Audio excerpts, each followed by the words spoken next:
Long levered exercises. For instance, me personally, given my tennis background, I feel fairly confident that I've also got a rotator cuff tear.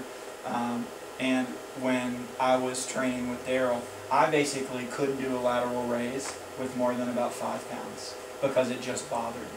And the reason it bothers me is because this is a really long lever for the rotator cuff to control, right? The rotator cuff is about that long, the tendon. And we are expecting it to raise heavy weight out here. And you know, the taller you are, the longer your wingspan is. That's a lot of force and a lot of torque to expect out of the rotator cuff.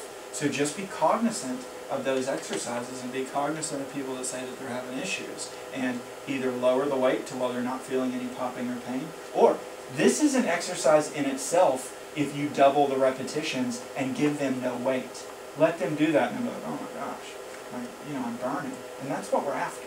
We're after improving function with these people and improving strength. Closed chain arm exercises, i.e. your push-ups.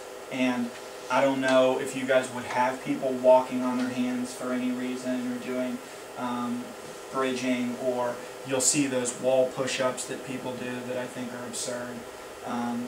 Some people will do them. It's more of a party trick than it really is an exercise that should be done really often. The shoulder is not really designed to do a lot of heavy weight overhead, right? Because that's a deltoid type exercise. The deltoid is nothing when you compare it to the pec or the lats, right? So just be careful with your overhead stuff. And think about function also.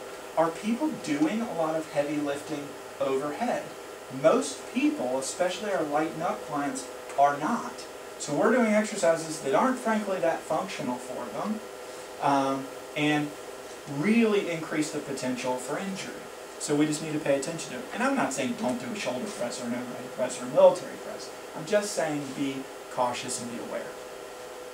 Is there any considerations that we should make with him? Because, I mean, push-ups like we do, like stuff with, like quick hands and stuff with that, it'd be more predominant like in the athletic development stuff. Is there any consideration that we need to make as far as like that population with it? No, and actually you're unstable or kids that are a little bit hypermobile. Body weight type control hand exercises is excellent for them. Closed chain exercises, meaning their arm or hand is connected to a stable surface, is great neuromuscularly.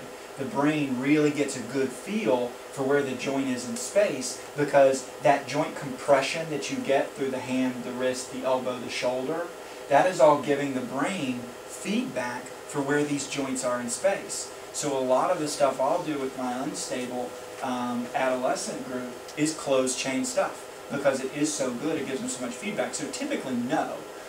If they're going to have some pain, obviously we're going to kind of vary it a little bit. And in that population too, you've got to identify, are they having pain or are they trying to get out of the exercise? And as you get comfortable with them, you'll know more of that.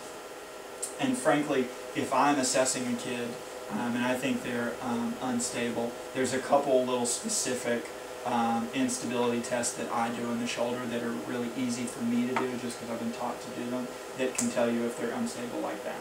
And then we just alter the program a little bit. So some management tips. I think it stands to reason you're going to avoid painful activities in general.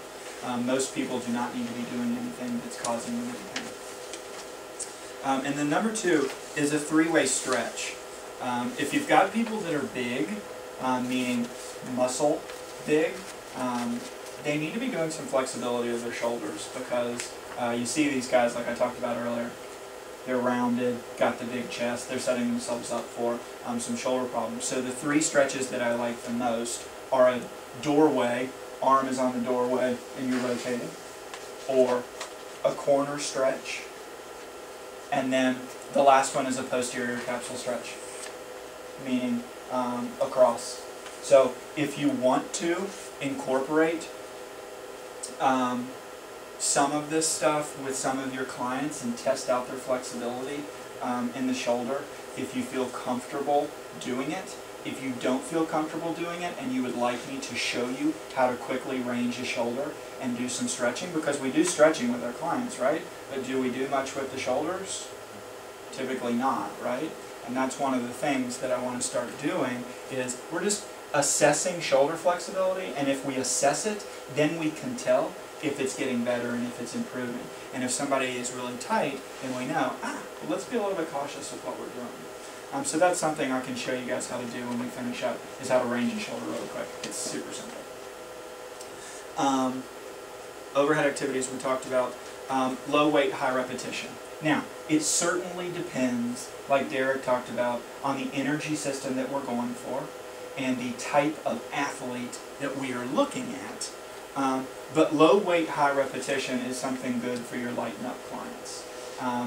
They're going to respond well to that, and it's going to be a little bit safer. So be thinking about that. Instead of always trying to increase weight, you may want to increase reps or increase sets to work on more muscle endurance type stuff, which these people tend to need more than a great deal of power.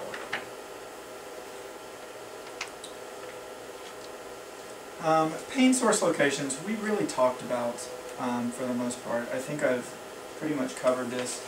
You will hear a lot of people, especially your middle-aged, lighten-up clients, hip-fit clients, talk about this shoulder pops or that knee pops or this joint pops.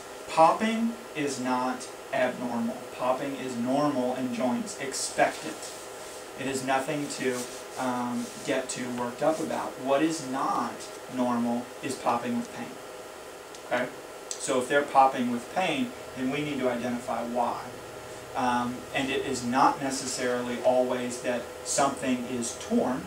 It may be that something is running into another structure it shouldn't be running into because they're super tight. Or they've got some arthritis in that joint that is creating some popping, which is normal.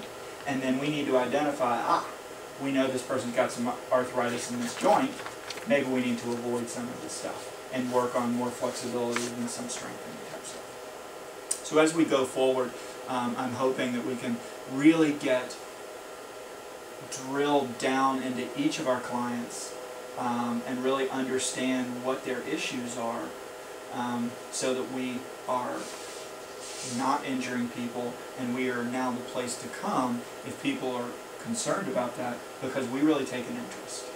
And the way to take an interest is talk to them about it. They want you to know about their potential injury and pain source. You don't have to diagnose it. I'm not expecting you guys to be doctors or physical therapists. All I expect is that if I said, does this person have a history of shoulder pain? You're going to be able to say yes or no, because you told me that because you've asked them if they've talked about something, right? Okay, that's pretty much all I have. Question?